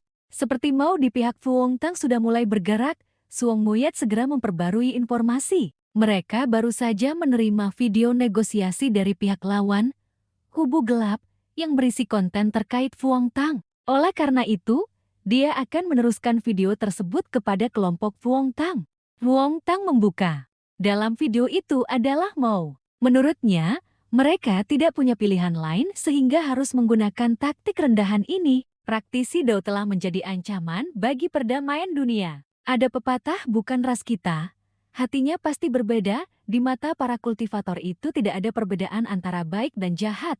Mereka semua dianggap sama, yaitu penyihir. Mau menyebarkan propaganda bahwa jika kultivator dibiarkan terus bertindak semena-mena, orang-orang mereka pasti akan menjadi budak. Dia menyerukan kepada mereka yang termasuk kubu cahaya untuk mempertimbangkan bekerja sama dengan kubu gelap untuk bertarung bersama. Jika tidak, mereka akan terus melakukan hal-hal yang telah dilakukan oleh kultivator jahat. Satu-satunya cara untuk menyelamatkan Sandera Deihai adalah Fuong Tang harus melumpuhkan kultivasinya sendiri dan datang bernegosiasi. Jika ini dilakukan, kubu gelap akan membebaskan orang-orang tak bersalah. Tentu saja, pihak Deihai juga bisa memilih untuk mengirim kultivator terkuat, tetapi dia memperingatkan, cukup satu orang lawan melangkah keluar dari perbatasan. Mereka akan segera membunuh Sandera, sekaligus meluncurkan senjata rahasia. Dia memberi Deihai sebuah dilema sulit, nyawa seorang kultivator atau nyawa ribuan warga sipil, perlu dipikirkan dengan hati-hati. Hasil ini karena Deihai terlalu menekan, memaksa kubu gelap untuk bersatu. Di akhir video, dia meninggalkan pesan khusus untuk Fuong Tang, aku yakin kamu pasti akan melihat video ini. Kami semua siap mati untukmu, kenapa kamu belum cepat datang? Setelah mendengar itu, Han Trong sangat marah. Berpikir bahwa lawan akan patuh karena telah menculik Sandera. Karena Sandera sedang terancam, Yun Xiao berpendapat bahwa tidak bisa begitu saja menyerbu markas musuh, mungkin bisa mempertimbangkan untuk menyetujui beberapa kondisi negosiasi. Namun, kesulitannya adalah pemerintah Deihai tidak akan tunduk pada tuntutan kubu gelap. Bagaimanapun, jika Deihai menyerah, mereka akan mendapatkan keuntungan dan mengetahui titik lemahnya. Fuong Tang juga berpikir demikian sehingga memutuskan untuk segera pergi ke sarang kubu gelap. Tianjing khawatir temannya terlalu emosional dan belum berpikir matang, lalu berteriak menasihati Fuong Tang. Namun Fuong Tang justru terlihat percaya diri, seolah sudah punya cara untuk membalikkan keadaan. Dia sangat menghargai nyawa, tentu saja tidak akan mencari mati. Di kantor Wakil Menteri Xuanji sedang mendengarkan laporan. Pendeta Taolu dari sekolah Kong Tong telah tiba di markas tempur nomor ke-28. Saat ini ada 60 kultivator berkumpul di titik temu. Apakah gelombang dukungan pertama sudah diberangkatkan? Wakil Menteri Xuanji, pada saat penting ini, tim investigasi harus siap mendukung tim tempur kita kapan saja. Xuanji menjawab, Pasukan berbagai sekte terus berkumpul, harus mengonsentrasikan formasi terkuat. Jenazah mereka yang gugur di medan perang bahkan belum dingin, tidak boleh terus membuat kesalahan. Melalui layar, pria itu berkata, "Wakil Menteri Xuan Ji, lawan telah menyatakan dengan jelas jika kita bertindak, mereka akan membunuh sandera. Pihak sana pasti punya satelit pengawas, bagaimana kita bisa mengelabui mereka?" Xuan Ji mengangkat alis, menganggap ini bukan waktunya untuk bertanya. Jika ada saran, katakanlah, jika tidak, bekerja samalah dengan tim investigasi. Pria parubaya itu, atau lebih tepatnya Tanatem, mengusulkan untuk membagi menjadi 2 jalur. Satu melalui perbatasan Sierra, satu lagi menuju selatan. Tetapi yang lain berkata jika mengubah rencana operasi yang sudah ditetapkan, mengubahnya sekarang akan memakan terlalu banyak waktu. Tanatem bersikeras. Mengapa tidak memilih opsi penyelamatan lain? Jika sekarang mengumpulkan 10 kultivator terkuat menjadi satu tim, tidak hanya dapat menghindari pengawasan satelit musuh, tetapi juga bergerak cepat. Bahkan dapat memusnahkan kultivator jahat itu dalam satu serangan. Xuan Ji melihat opsi ini layak, lalu menyetujui Tanatem untuk dapat melewati surat perintah yang perlu dia tanda tangani, langsung menemui atasan untuk mempresentasikan opsinya. Dia juga tidak lupa mengisyaratkan bahwa kultivator yang semakin kuat semakin dapat diandalkan. Tanatem segera mengerti maksudnya, mengatakan akan meninjau dengan cermat kelayakan opsi ini. Sekretaris wanita yang berdiri di samping bertanya apakah perlu mengajukan proposal kepada atasan. Natem berpendapat saat ini belum bisa. Pandangan Xuan Ji sangat jelas. Sebenarnya, apakah para tetua itu akan melanggar sumpah atau tidak? Semuanya bergantung pada satu perkataan Xuan Ji. Natem meminta sekretaris untuk memberitahukan semua departemen agar berkoordinasi penuh dengan tim investigasi. Jika tim investigasi kekurangan orang, segera kirim personal bantuan. Sekretaris wanita meninggalkan kantor untuk melaksanakan tugas. Natem mengerutkan kening dengan ekspresi serius, tidak mengerti apa yang dikhawatirkan Xuan Ji. Di dalam kantor Xuan Ji masih berdiskusi dengan para pemimpin lain tentang rencana menghadapi senjata rahasia lawan. Orang itu memberitahukan bahwa saat ini ada 3 opsi. Tetapi perlu mengidentifikasi lokasi hulu ledak nuklir agar para ahli dapat mendekat secara efektif, terutama dengan melepaskan robot nano dalam kepadatan tinggi, langsung menyerang tempat penyimpanan senjata dan menghancurkannya. Mereka mengusulkan Xuan Ji memberitahu Fuong Tang untuk mencari cara mengulur waktu. Dengan begitu mereka akan memiliki lebih banyak kesempatan untuk bertindak proaktif. Xuan Ji tidak langsung setuju, hanya dengan tenang mengatakan akan membagikan informasi kepada Fuong Tang. Xuan Ji sekaligus memberitahu orang lain tentang pengaturan mereka. Setelah itu membiarkan yang lain mengidentifikasi lokasi hulu ledak nuklir. Setelah rapat selesai, Xuan Ji segera mengambil perangkat pribadinya untuk menelepon Fuong Tang. Tetapi yang mengangkat telepon adalah Tian Jing. Tian Jing mengatakan Fuong Tang tiba-tiba memahami Deo. Fuong Tang sedang membuat terobosan. Jika ada perintah, bisa langsung disampaikan padanya. Namun Xuan Ji ingin berbicara secara pribadi dengan Fuong Tang. Tian Jing tidak tahu harus berbuat apa karena proses kultivasi yang terganggu membuat Fuong Tang berisiko mengalami penyimpangan qi. Ibu Lin juga memahami dengan jelas bahwa dalam situasi ini tidak bisa dipaksakan. Dia lalu bertanya di mana Yun Zhao dan Dilak berada. Ketika ditanya, keduanya menyembulkan kepala dan bertanya, "Ada tugas apa?" Ibu Lin terus bertanya di mana Han Trong berada. Dilak tergagap tidak tahu harus menjawab bagaimana. Tian Jing buru-buru menjelaskan bahwa Han Trong telah menyerap terlalu banyak energi spiritual sehingga wajahnya bengkak. Melihat Han Trong menggembung seperti balon, Ibu Lin terdiam. Dia membongkar kebohongan mereka. Berkata, "Orang yang di dalam kabut itu Han Trong, kan?" Han Trong dengan malu mengambil topi dan bajunya untuk menutupi wajah. Tahu bahwa melakukan itu pun tidak ada gunanya. Ibu Lin dengan serius bertanya pada Fuong Tang, "Sejak kapan kamu bergabung dengan kubu gelap lagi?" Ibu Lin perlu tahu sejak kapan Fuong Tang bergabung dengan kubu gelap. Tian Jing melihat tidak bisa menyembunyikannya lagi. Akhirnya jujur melaporkan bahwa itu 16 menit yang lalu. Delak bergegas membantu Fuong Tang. Dia memberitahu Fuong Tang bahwa hanya dengan menggunakan taktik pengalihan, mereka dapat menekan ancaman dari senjata nuklir, sehingga dia membiarkan anggota tim lainnya tetap di belakang untuk menarik perhatian musuh, sementara dia sendiri menggunakan jimat penyembunyi untuk menyelinap ke markas lawan. Sebelumnya, dia ingin menjelaskan beberapa hal lagi, tetapi Kailin tidak punya waktu untuk mendengarkan. Dia segera menutup telepon. Jari-jari Kailin mengetuk pelan, dia mengangkatnya dari meja. Setelah itu, dia menelepon orang-orang yang pergi membantu Fuong Tang. Dia memberitahukan tentang tindakan Batngu dan Batmon.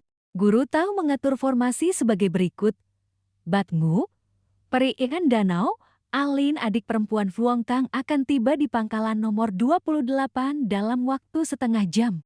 Guru Tao Batmon telah keluar dari kultivasi terpencil, akan tiba di pangkalan nomor 28 dalam 45 menit. Dia juga berpesan kepada anak buahnya, tindakan Fuong Tang harus dirahasiakan, sama sekali tidak boleh diungkapkan sebelum penyelamatan sandera berhasil. Setelah semuanya diatur, Kailin tidak bisa tidak pusing karena tindakan impulsif Fuong Tang. Dia bertanya-tanya berapa banyak orang yang Fuong Tang pikir bisa dia selamatkan. Giao Fan membaca pikiran Fuong Tang, melihat bahwa dia juga tidak yakin akan keberhasilan tindakan ini. Tetapi menurut Fuong Tang, di saat seperti ini, tidak ada yang bisa sepenuhnya pasti. Namun setidaknya, sebelum musuh mengumpulkan sandera dari berbagai tempat ke satu lokasi, sekarang adalah kesempatan terakhir. Dia berencana untuk menyusup secara diam-diam ke pihak kegelapan terlebih dahulu. Siapa tahu ada hasil yang tidak terduga. Giao Fan juga tidak menentang cara Fuong Tang ini, karena pada masa lalu, Istana Surgawi juga dibuka secara rahasia. Fuong Tang sekarang dianggap sebagai murid Kaisar Ziwei, jadi dia juga harus belajar strategi. Dia menasihati Fuong Tang bahwa untuk melatih pedang surgawi Ziwei, tidak cukup hanya dengan berkultivasi dalam pengasingan. Namun, keinginan Fuong Tang sangat sederhana, hanya perlu berlatih daunnya dengan baik. Dia juga tidak ingin mengurusi banyak hal, dia melakukan ini hanya karena dia tidak ingin merasa malu dengan hati nuraninya, dan dia akan sepenuhnya bertanggung jawab atas tindakan impulsifnya. Giao Fan bertanya bagaimana jika keberadaan Fuong Tang terungkap. Fuong Tang dengan santai menjawab bahwa dia akan menciptakan jalan berdarah, tetapi dia juga tidak berniat membantai. Jika situasinya tidak baik dia akan segera mundur. Mendengar Fuong Tang berkata demikian, Giao Fan menjadi lebih tenang. Dia, sebagai penasihat militer, mengarahkan Fuong Tang untuk mengambil jalan barat. Dia menduga bahwa garis pertahanan barat memiliki celah besar. Musuh berada dalam jangkauan kesadaran spiritualnya, dia dapat membantu dalam pengintaian, dibantu oleh seorang ahli. Dibantu oleh seorang ahli, Fuong Tang sangat gembira. Setengah jam kemudian, Fuong Tang tiba di pegunungan Okili. Para sandera berada di kaki gunung, pasukan musuh berada di atas gunung. Giao Fan memindai seluruh gunung dengan kesadaran spiritualnya. Seluruh gunung di dalamnya berongga, struktur di dalamnya cukup rumit. Ada sekitar 3.000 pasukan, kekuatan mereka setara dengan prajurit mati klan darah yang baru saja Fuong Tang bunuh, berjumlah 4 orang. Hal terpenting yang perlu diketahui Fuong Tang adalah lokasi 2 hulu ledak nuklir, tetapi Giao Fan memberitahu Fuong Tang sebuah fakta yang menakutkan. Dia mendeteksi ratusan hulu ledak yang sesuai dengan deskripsi. Hal itu membuat Fuong Tang terkejut, tetapi ketika Giao Fan menjelaskan secara rinci bentuk hulu ledak ini, Fuong Tang sedikit merasa lega, karena itu mungkin hanya hulu ledak konvensional. Sekarang dapat dipastikan bahwa pihak kegelapan bertekad untuk menggunakan bom nuklir untuk memusnahkan Fuong Tang, atau membujuk para kultivator Daihao untuk menyelamatkannya. Begitu dia muncul untuk menyelamatkan orang, musuh tidak akan ragu untuk menjatuhkan bom di lokasi tersebut. Menurut penilaian Fuong Tang, strategi ini, meskipun kejam, namun kurang memiliki pandangan jauh ke depan, tidak menyadari bahwa kesadaran spiritual seorang kultivator inti emas saja dapat mencapai ribuan mil, apalagi Giao Fan. Fuong Tang mengeluarkan sebuah jimat, meminta Giao Fan membantunya menyembunyikan orangnya. Sebuah helikopter terbang mendekat, gerbang markas terbuka untuk helikopter ini. Fuong Tang juga mengambil kesempatan untuk menyelinap masuk. Perpindahan adegan. Seperti yang Fuong Tang duga, Covington telah menginvestasikan banyak uang untuk membangun markas besar untuk menghadapinya. Sambil mengamati sekeliling, dia berpikir, menurut Giao Fan, Ada beberapa ahli tingkat raja di tempat ini, jadi sebaiknya tidak menimbulkan keributan. Ruong Tang sangat jelas bahwa tujuannya adalah melenyapkan senjata pemusnah musuh. Dia harus menemukan lokasinya dan melaporkannya kepada para ahli. Jika dia belajar cara menangani senjata nuklir, cukup menemukannya lalu memicu ledakan, semuanya akan selesai. Menggunakan kesadaran spiritualnya untuk mencari, Fuong Tang menemukan sebuah ruangan dengan 2 pedang iblis dan juga seorang wanita tua dengan kekuatan yang sulit diukur sedang berjaga. Di ruangan lain ada seseorang bertopeng iblis yang ingin dia menghapus kultivasinya, tetapi melalui pemindaian kesadaran spiritual, orang ini hanya memiliki kekuatan tahap awal inti emas. Ruong Tang juga menemukan bahwa teknik kultivasi orang ini bukan dari Taoisme, tetapi cukup mirip. Dia adalah Tuan Muda Yubi dari Sekte Yin yang 10.000 makhluk, peringkat ke-8. Namun, hal terpenting, yaitu hulu ledak nuklir, Fuong Tang tidak dapat menemukannya sama sekali. Semakin lama dia di sini, semakin tinggi kemungkinan dia terungkap. Jika itu terjadi, misi kali ini dianggap gagal. Dia harus kembali meminta Giao Fan mencari area konsentrasi orang biasa. Giao Fan menunjuk ke depan, ada area istirahat. Setiap kamar ada penghuninya, semuanya orang biasa. Ruong Tang tahu sekarang sudah tengah malam. Mereka semua sudah tidur. Ruong Tang ingin meminta Giao Fan mencari orang tua di kamar tunggal yang diperlakukan istimewa. Berdasarkan kata kunci Ruong Tang, Giao Fan dengan cepat menemukan orang seperti itu. Ruong Tang segera bergerak menuju kamar itu. Giao Fan menginstruksikan Ruong Tang untuk meletakkan pedang tanpa jiwa di dahi lelaki tua itu. Dia bisa memeriksa ingatannya dan beresonansi dengan Ruong Tang. Ruong Tang mengikuti instruksi. Beberapa saat kemudian, ujung pedang menjauh. Giao Fan bertanya, "Sudah terhubung? Ada informasi berguna?" Ruong Tang mengatakan bahwa orang ini adalah salah satu penggagas eksperimen Sakura. Meskipun dia hanya mengetahui lokasi satu bom nuklir, Ruong Tang melalui dia berhasil memahami seluruh rencana pihak kegelapan yang tidak jauh berbeda dari dugaannya. Jika pelepasan bom nuklir gagal, rencana cadangan adalah kekuatan di balik pihak kegelapan akan bertindak untuk melenyapkannya di kaki gunung, lalu terus bersembunyi, menggunakan bom nuklir yang tersisa untuk menyebabkan korban di kalangan kultivator Daihan. Menunggu perang berakhir, menimpakan semua kesalahan pada Daiha, menuduh Daiha menggunakan senjata nuklir untuk memprovokasi, dan menggunakan alasan itu untuk menarik kekuatan netral melancarkan serangan total terhadap Daiha. Setelah mengetahui apa yang perlu diketahui, Fuong Tang meninggalkan aliran kekuatan spiritual di dahi lelaki tua itu. Ruong Tang tidak segera membunuhnya karena dia menduga ada perangkat pemeriksa status yang terpasang pada lelaki tua itu.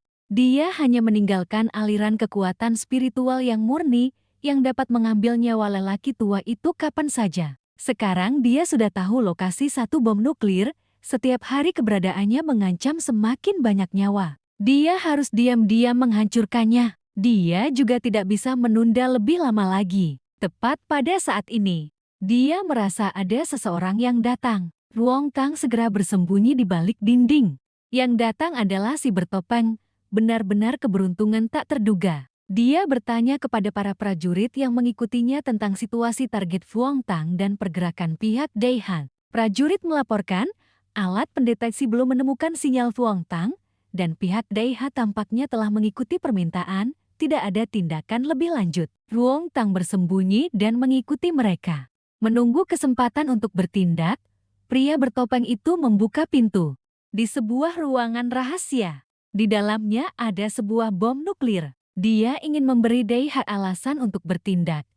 Tetapi prajurit yang mengikutinya sudah menyiapkan kamera, siap mengirim salam langsung kepada lawan. Dia berdiri di depan kamera dan berteriak keras, "Waktu sudah habis, waktu sudah habis, Ruong Tang, aku sangat kecewa padamu. Kamu telah meninggalkan ribuan rakyat Daihan. Inikah yang disebut kultivator jalur kebenaran? Dao Agung yang kamu kejar? Aku punya lebih dari 3.000 sandera yang bisa aku permainkan pelan-pelan. Tentu saja, kesabaranku terbatas. Jika kamu tidak muncul, aku bisa menambah jumlah orang beruntung setiap kali. Ruong Tang, apakah jalur pedangmu hanya pengecut seperti itu? Keberanian yang kamu tunjukkan saat menyerbu Fan Jing dulu kemana? Sekarang kamu benar-benar membuat orang meremehkan. Dia menjentikan jari, memberi perintah untuk memberitahu tim drone agar bertindak sesuai keinginan mereka. Ruong Tang muncul, sebilah pedang menembus dadanya. Dia terkejut dengan kemunculan mendadak ini. Tetapi dia juga dengan cepat mengarahkan anak buahnya untuk bertindak. Ruong Tang mengendalikan pedang dan menghancurkan hulu ledak di dalam ruangan. Hulu ledak itu pecah berkeping-keping. Dua pria berotot kekar menerjang keluar untuk membantu M. Ruong Tang dengan tenang melancarkan pedangnya. Jurus pedangnya bagaikan angin puyuh yang berputar menghancurkan segalanya. Dalam perjalanan, pedang kembali ke tangan Ruong Tang. Dia diam-diam memikirkan tentang penggunaan senjata yang tersembunyi di dalam hulu ledak. Hulu ledak itu bisa secara otomatis menghalangi sinyal dari luar. Untungnya, Giao Fan telah menyegel senjata tersebut, sekali lagi membuat segalanya lebih mudah dan dapat menghilangkan setengah dari bahaya. Selanjutnya, Ruong Tang maju untuk menyelesaikan masalah dengan M. Ruong Tang mengungkap identitas M. Dia adalah tuan muda Sekte Yin yang 10.000 makhluk, marga M, bernama Yang Ning, satu-satunya putra pemimpin Sekte M. Sekte Yin yang 10.000 makhluk dihancurkan, kamu membawa bawahanmu melarikan diri ke jalan bunga sakura dari pihak kegelapan barat. Ruong Tang melanjutkan mengancam.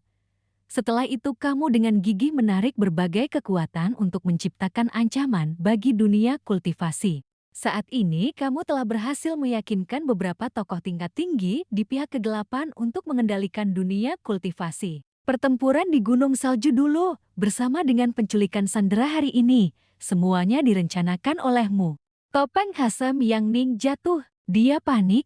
Ruong Tang sama sekali tidak takut merasakan niat membunuh Ruong Tang yang semakin jelas.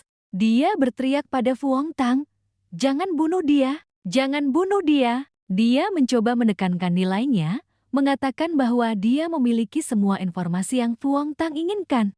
Namun Ruong Tang sudah kehilangan kesabaran, membereskannya sebelum dia sempat bicara lagi. Ruong Tang menatap mayat Mo Dongnin, hanya menyesali bahwa dia hanya bisa membunuhnya sekali. Ruong Tang dengan sigap menyingkirkan orang yang telah menyebabkan masalah tak terhitung baginya. Du Fan memberitahu Ruong Tang bahwa ada lawan tangguh yang mendekat melalui ingatan si tua bangka itu. Ruong Tang juga tahu siapa orang ini. Dia adalah yang hidup paling lama dengan kekuatan terkuat, Pangeran Galina. Orang yang memiliki hubungan darah terdekat dengan vampir, sebuah hulu ledak lain yang dibuat oleh Lingko berada di tangannya. Dia seolah memanggil Ruong Tang. Bersamaan dengan itu, pintu di belakang Ruong Tang terbuka. Seseorang berzirah berat muncul, dua orang lainnya melayang di udara. Dia menyatakan, "Aku tahu kamu sangat kuat dan kamu bisa menjadi lebih kuat lagi di masa depan." Dia merentangkan kedua sayapnya dengan senyum haus darah yang bertekad untuk menguburmu hidup-hidup di sini. Meskipun terkepung, Ruong Tang memegang kedua pedangnya, siap bertarung. Orang berzirah penuh memimpin serangan. Ruong Tang menangkis serangan itu. Dua orang di udara juga menerjang, ditambah vampir wanita tangguh yang mengintai di sampingnya. Ruong Tang dengan tenang menutup mata, merasakan aliran Ziwei Haoyong mulai memohon perintah Yin yang dua kutub rahasia surga. Lin segera menyadari ada yang tidak beres. Bayangan pedang seperti badai gila, pedang langit Liang Yi mengusir mereka yang mendekat. Tidak hanya itu, Ruong Tang mempersiapkan satu serangan sapuan untuk menyingkirkan satu musuh dengan bersih. Namun orang itu beruntung diselamatkan, tapi pedangnya juga hancur oleh serangan Ruong Tang ini, menyebabkan tabrakan besar. Dua orang secara bersamaan bekerja sama menyerang Ruong Tang. Orang berzirah ingin membantu tetapi menemukan Ruong Tang sudah tidak ada di sana. Ruong Tang mengayunkan pedangnya di belakang orang itu. Tepat ketika pedang itu hendak menghantam, Lena kembali campur tangan dan berhasil menghentikan Ruong Tang. Ruong Tang berdiri di atas pedang terbangnya, menganalisis situasi.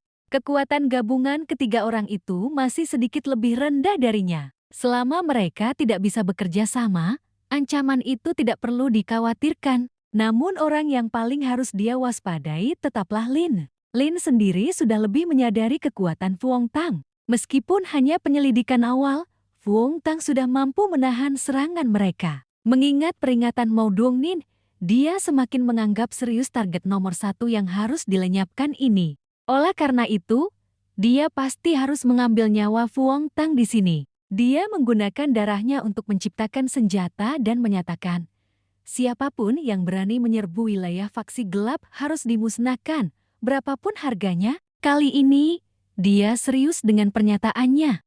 Banyak anggota faksi gelap telah berkumpul. Fuong Tang berada dalam situasi 1 lawan 100.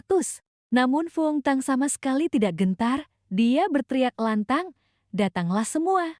Di kantor komando, melalui satelit pengintai, semua yang hadir sudah mengetahui kejadian itu. Di puncak pegunungan Ogili muncul 5 pancaran energi kuat, salah satunya dipastikan milik Fuong Tang. 4 pancaran lainnya, 2 di antaranya berasal dari garis keturunan Raja Dewa. Di pihak faksi gelap, Raja Iblis Bayangan dan Raja Api memerintahkan agar melaporkan situasi perkumpulan di markas. Nomor 28 melaporkan bahwa para Daoist Master dari Tianfu, Jing Batku Tiantu dan Duhao Tianlin telah tiba. Daoist Master Batmon akan tiba 3 menit lagi. Kemajuan sudah mencapai 60%. Kailin segera memerintahkan untuk mengirim tim ini ke Gunung Ogili tetapi dihentikan. Dia tidak senang ketika perintahnya diinterupsi, tetapi Ingi berkata bahwa Delak tidak memiliki hak untuk menghalangi perintahnya. Namun Delak bersikeras mengatakan bahwa menurut peraturan, bawahan sepenuhnya dapat membatalkan perintah atasan jika perintah itu tidak masuk akal. Dari markas 28 ke Ogili memakan waktu lebih dari 2 jam, paling cepat juga 2 jam. Oleh karena itu, mengirim pasukan bantuan tidak akan membantu dalam pertempuran ini. Hanya karena seorang kultivator yang tidak mematuhi aturan, mereka tidak bisa mempertaruhkan nyawa ribuan sandera dan kultivator lainnya. Kailin marah. Saat ini situasinya seimbang, mengulur 1 menit berarti menambah 1 bagian kesempatan untuk membantu Fuong Tang. Delak, apa kamu ingin kita memejamkan mata dan melihat kekuatan utama Daiha dilumpuhkan oleh musuh? Kultivasi, Delak membantah. Ini bukan pengepungan melainkan tindakan indisipliner seorang individu, tindakan impulsif yang tidak memikirkan konsekuensinya. Dia harus membayar atas tindakannya sendiri, bukan sampai memengaruhi rencana penyelamatan sandera kita. Kailin kehilangan ketenangan, memukul meja dan berdiri. Dia berkata bahwa kekuatan Fuong Tang patut mereka pertaruhkan. Namun Delak tetap bersikeras menyatakan bahwa alasan utamanya adalah karena Fuong Tang adalah murid yang paling disayangi oleh suami Kailin. Terus terang, ada nepotisme. Akibatnya, dia diusir dari rapat oleh Kailin. Dia duduk kembali dan memerintahkan untuk mengumpulkan kultivator untuk membantu Fuong Tang. Seorang agen intelijen melaporkan telah mencegat sinyal dari Kekaisaran Amerika yang dikirim ke Gunung Ogili. Isinya adalah penundaan peledakan bom nuklir. Waktu peledakan spesifik adalah 1 menit kemudian. Mempertimbangkan, bom nuklir adalah senjata yang disediakan Amerika untuk Corrington, pasti ada dukungan di baliknya. Saat ini faksi gelap sedang dirugikan. Memang benar terjadi pengeboman jarak jauh. Kailin mengepalkan tangannya, hanya berharap Fuong Tang bisa menghadapi ini sendiri. Diserang terus-menerus oleh musuh dengan sihir dan tembakan, api perang berkobar hebat. Fuong Tang melesat melewati kepulan asap dan api. Sesosok yang menyerupai iblis menyerang Fuong Tang. Fuong Tang menggunakan pedangnya untuk menangkis dan membalas serangan. Di belakang Fuong Tang ada seseorang yang bersiap untuk menyergap. Fuong Tang bereaksi cepat, mengendalikan pedang terbangnya untuk menyerang orang itu. Tetapi kembali dihadang oleh Lin. Kedua belah pihak terus menyerang dan bertahan seperti itu. Fuong Tang tiba-tiba merasa jengkel karena Lin terus-menerus menangkis pedangnya, membuatnya menyesal tidak menyingkirkan potensi bahaya sejak awal. Dufan berkata dia merasakan kegelisahan dari kota di kaki gunung, menduga bahwa senjata yang dikhawatirkan Fuong Tang mungkin sudah tiba. Fuong Tang terkejut bertanya, apakah hulu ledaknya sudah meledak? Kabar baiknya belum. Tapi Dufan tetap waspada, memperingatkan bahwa dia punya firasat buruk. Mendengar hulu ledak belum meledak, Fuong Tang sedikit lega. Saat ini, Fuong Tang sudah seperti duduk di atas bara api, sulit untuk tetap tenang. Dia tidak punya waktu lagi untuk berlarut-larut dengan orang-orang ini. Hal yang mendesak adalah menangani bom nuklir. Dufan bertanya apakah dia tidak percaya diri dan harus pergi. Fuong Tang dengan tenang menjawab, hanya emosi sesaat. Dufan kemudian masih terus bertanya, tetapi saat ini Fuong Tang sudah seperti terbakar api. Apalagi yang perlu dia pertimbangkan? Dia berkata dengan gagah berani, jika bisa menyelamatkan orang, mengapa tidak pergi? Dufan melanjutkan bertanya bagaimana caranya menyelamatkan. Fuong Tang menggenggam sesuatu, mengatakan ingin menggunakan pusaka. Faksi gelap hampir tidak terlihat lagi bayangan Fuong Tang. Len tetap memerintahkan semua orang, jangan sekali-kali biarkan Fuong Tang kabur. Seorang bawahan datang melapor kepada Lin, bom nuklir sudah diaktifkan, akan meledak dalam 1 menit. Semua yang hadir terkejut mendengar informasi itu. Informasi mendadak ini membuat Lin mencium bau konspirasi dalam masalah ini. Detonator seharusnya ada di tangannya, namun bom itu akan meledak dalam waktu kurang dari 1 menit. Tampaknya ada pihak tersembunyi yang memanfaatkan situasi ini, mendorong Daihan dan faksi gelap untuk saling membunuh. Namun jika bisa mendorong Fuong Tang ke ambang kematian, itu juga bukan tanpa keuntungan bagi mereka. Dufan terus-menerus mempertanyakan Fuong Tang. Run di kalungmu agak tidak stabil, aku khawatir tidak akan banyak berguna. Manusia fana menjalani hidup yang luas, tetapi kamu memiliki kesempatan untuk mencapai Dao dan menjadi abadi. Mana yang lebih penting? Fuong Tang tidak tertipu oleh argumen ini. Orang-orang tak bersalah itu secara tidak sengaja menjadi pion dalam perang melawannya. Jika dia bisa menyelamatkan, mengapa tidak menyelamatkan? Tidak ingin membahas lebih lanjut, dia bertanya kepada Dufan posisi kendaraan yang membawa rudal. Dufan menggunakan kesadaran spiritualnya untuk menentukan posisi dan langsung menemukannya. Namun sudah terlambat, rudal itu sudah diaktifkan. Beberapa detik sebelum rudal meledak, Dufan merasa mungkin sudah tidak ada waktu lagi. Dia lalu bertanya kepada Fuong Tang, apa kamu tidak takut mati di sini? Fuong Tang tentu saja takut. Dufan bertanya lagi, jika benar-benar mati, apa kamu akan menyesal? Fuong Tang tentu saja akan menyesal. Fuong Tang menyesal tetapi dia tidak akan berbalik karena takut mati. Dufan tidak bisa menahan diri untuk berkata, mengapa begitu pesimis? Faksi gelap juga terpaksa segera mencari tempat berlindung. Dufan diam-diam tidak mau kalah. Fuong Tang berani mengorbankan diri demi puluhan ribu nyawa. Memang karakter utama. Takdirnya sangat besar. Selama penulis tidak ingin dia mati, langit dan bumi pun sulit untuk memusnahkannya. Dampak dahsyat dari bom nuklir membuat semua orang terkejut. Yang membingungkan adalah kota yang menjadi target masih aman sentosa. Semua orang berbisik, pasti diselamatkan berkat pusaka penyimpanan, semua ini berkat Fuong Tang. Kailin terus memerintahkan tim tempur untuk segera menuju Gunung Okili untuk memberikan dukungan. Kailin tidak bisa tidak mengagumi Fuong Tang. Hanya dalam beberapa detik singkat dia sudah menentukan posisi rudal, lalu mengubah bahaya menjadi keselamatan. Namun bahaya belum berakhir, tidak di luar dugaan. Fuong Tang berdiri di jalanan yang lengang, seluruh tubuhnya tanpa luka, meskipun baru saja dikepung dan diserang. Fuong Tang berhasil menangani bom itu, metodenya bahkan lebih berhasil dari yang diperkirakan. Dufan bertanya, apa dia sudah tenang? Fuong Tang berterima kasih kepada Dufan, karena berkat pusaka penyimpanannya lah dia bisa berdiri di sini tanpa cedera, jika tidak dia pasti sudah kehilangan nyawanya sejak lama. Dufan memperkenalkan, cincin Chien Kun milikku berisi banyak sekali harta karun, di dalamnya total ada 12 tingkat. Meskipun saat ini hanya tingkat pertama yang bisa dibuka, tapi juga bisa menyimpan rudal di dalamnya untuk menetralkan daya rusaknya. Fuong Tang mengucapkan terima kasih.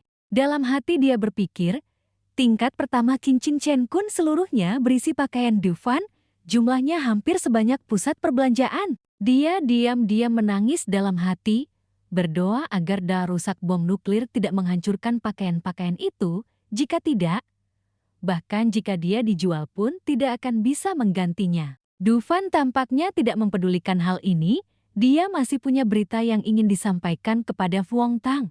Dia mengatakan bahwa dampak ledakan telah memengaruhi segel lantai kedua. Karena itu, dia sekalian mengaktifkan lantai kedua cincin Qian Kun. Oleh karena itu, kesadaran spiritual Fuong Tang saat ini dapat memasuki lantai kedua dan menggunakan harta karun di dalamnya sesuka hati. Lantai kedua menyimpan artefak abadi, yaitu benda-benda yang dilarang di dunia bawah. Meskipun benda-benda ini tidak berarti di dunia abadi, bagi Fu Hongtang, benda-benda ini tetap merupakan harta yang tak ternilai. Namun, untuk saat ini, kesampingkan masalah ini. Para iblis dari fraksi kegelapan mengetahui bahwa Fu Hongtang belum mati dan secara aktif mengumpulkan pasukan untuk memusnahkannya. Du Fan menyarankan Fu Hongtang untuk bertindak cepat, jika tidak, orang-orang biasa yang akan menderita.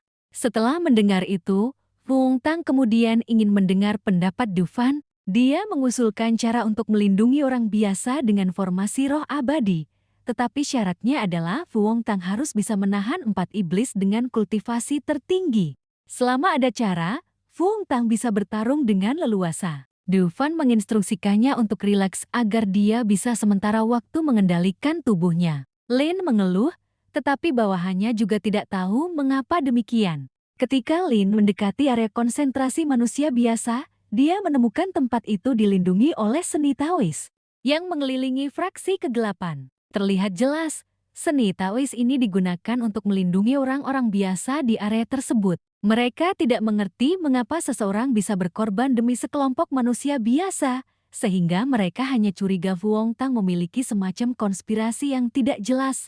Pria berzirah itu mengatakan bahwa Daxia sangat menghargai rakyatnya. Dilihat dari itu, pihak kita seharusnya tidak menyentuh orang-orang ini.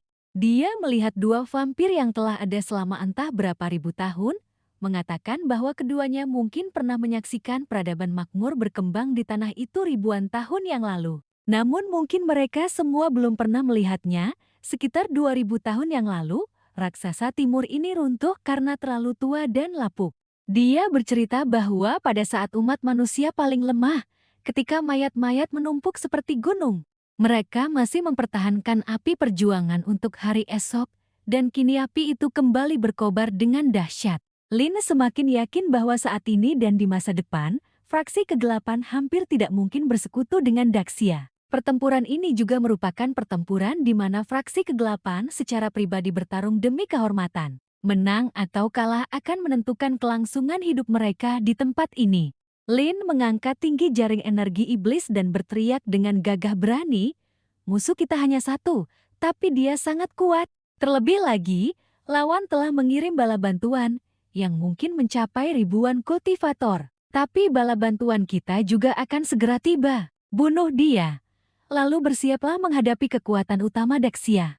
Pertama, kalahkan para kultivator yang terpancing keluar dari wilayah Daxia, lalu serang dunia kultivasi. Jangan biarkan para kultivator itu punya waktu untuk mengonsolidasikan kekuatan. Kalian tidak akan pernah tahu, semakin kuat para kultivator itu, semakin terdesaklah kelangsungan hidup kita.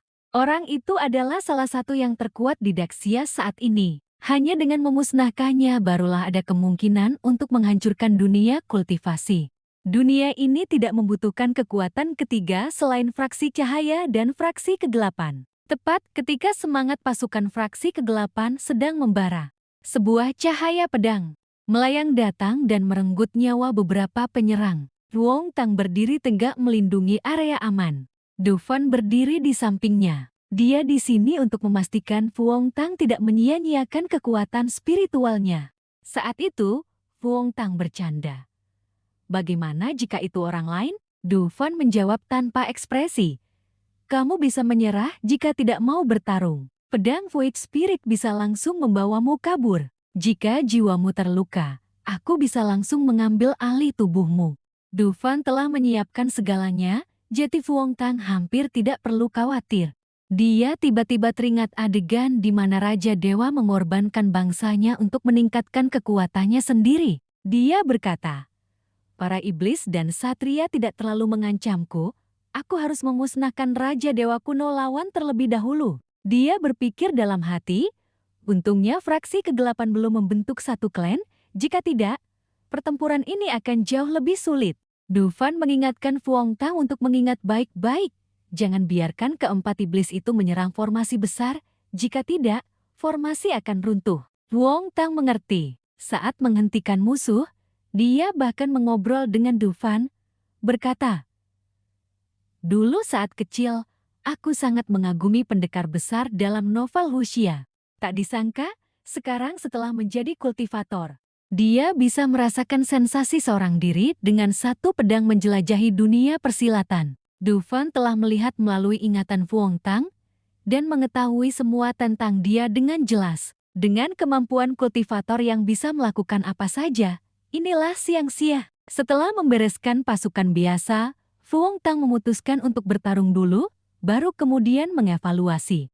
Fuong Tang menyesal tidak memiliki kemampuan transmisi pesan. Jika tidak, dia sudah bisa menghubungi guru dan istri gurunya untuk datang membantu saat kekuatan spiritualnya habis. Du Fan berbisik padanya, menyuruhnya menebak apakah dia memiliki kemampuan transmisi pesan. Di atas sebuah bongkahan es, ada sebuah pulau melayang di antara langit dan bumi. Tian Lin sedang duduk bersila. Tampaknya telah menerima kabar tentang Fuong Tang. Dia berteriak dengan sangat marah. Dasar iblis lancang, berani-beraninya menghina yang mulia Jiao Yun, sungguh tidak tahu diri. Fuong Tang sampai sekarang baru saja memusnahkan gerombolan bawahan. Keempat ikan besar itu seharusnya sudah muncul. Fuong Tang sedang masuk lebih dalam ke formasi musuh. Namun kembali dihalangi. Lin berdiri di sana, tanpa segan memuji. Seseorang bertarung melawan kerumunan, namun tidak terluka sama sekali. Pedang langit memang pantas menyandang namanya. Fuong Tang menduga dia, Lin berpikir bahwa dia Fuong Tang telah menghabiskan cukup banyak kekuatan spiritualnya, sehingga dia menampakkan diri untuk mengambil nyawanya. Lin dan 3 pemimpin pasukan bersiap untuk segera membunuh Fuong Tang. Saat itu, seorang petugas intelijen melapor kepada Kailin, Wakil Menteri, fraksi kegelapan sedang melancarkan serangan besar-besaran terhadap Daoist Master Fuong. Saat ini, 4 pemimpin iblis menghalangi Daoist Master Fuong, menciptakan celah bagi yang lain untuk menyerang formasi. Kailin paling memahami sifat baik Fuong Tang, sehingga mereka sengaja menyerang warga sipil agar Fuong Tang teralihkan perhatiannya. Dengan adanya sandera, lawan dapat secara aktif menekan Fuong Tang untuk menyerah. Kailin berbalik dan bertanya, di mana bom nuklir? Dilaporkan bahwa fluktuasi energi berasal dari markas musuh. Bom nuklir mungkin telah diambil oleh Daoist Master Fuong ke dalam ruang artefak spiritual. Pasti Daoist Master Fuong yang mengambil bom nuklir baru, sehingga mengungkapkan keberadaannya. Wakil Menteri mengatakan bahwa pesawat angkut telah lepas landas, diperkirakan akan tiba di medan perang 72 menit kemudian. Jalur udara internasional telah dibuka, tim pengawal juga sudah berangkat. Berita terbaru menunjukkan bahwa Daoist Master Fuong saat ini dikepung oleh lebih dari 10 master. Bagaimana dia bisa bertahan selama 72 menit lagi? Saat ini, apakah tidak ada cara bagi para praktisi spiritual untuk langsung pergi ke sana? Seorang pejabat berkata, praktisi spiritual dengan kultivasi tertinggi saat ini berada di tahap nascent soul. Meskipun itu adalah dewa sejati langit, juga membutuhkan waktu untuk tiba. Semua upaya kecepatan pengumpulan dan bantuan kita saat ini telah mencapai batasnya. Lalu ada berita baru lagi, 6 satelit terbaru telah tiba di pegunungan Aukli. Gambar langsung telah dimulai. Sistem pedang langit juga telah siap. Bencana langit nomor 2 dan 3 telah diselesaikan. Kailin segera menerima gambar situasi di lokasi. Mereka juga perlu siap untuk membantu Fuong Tang kapan saja. Fuong Tang menghindari serangan bagai badai. Seorang musuh menyerang dari samping. Fuong Tang dikejar olehnya. Fuong Tang segera mengaktifkan seni teleportasi. Seketika memotong salah satu lengannya. Di sisi lain, Kailin memerintahkan bencana langit 2 dan 3 untuk mengunci target serangan pada vampir terkuat di antara mereka yang menyerang Fuong Tang. Namun, menurut laporan intelijen, kecepatan lawan terlalu cepat dan tidak beraturan, sehingga tidak mungkin mengunci target dengan mata telanjang.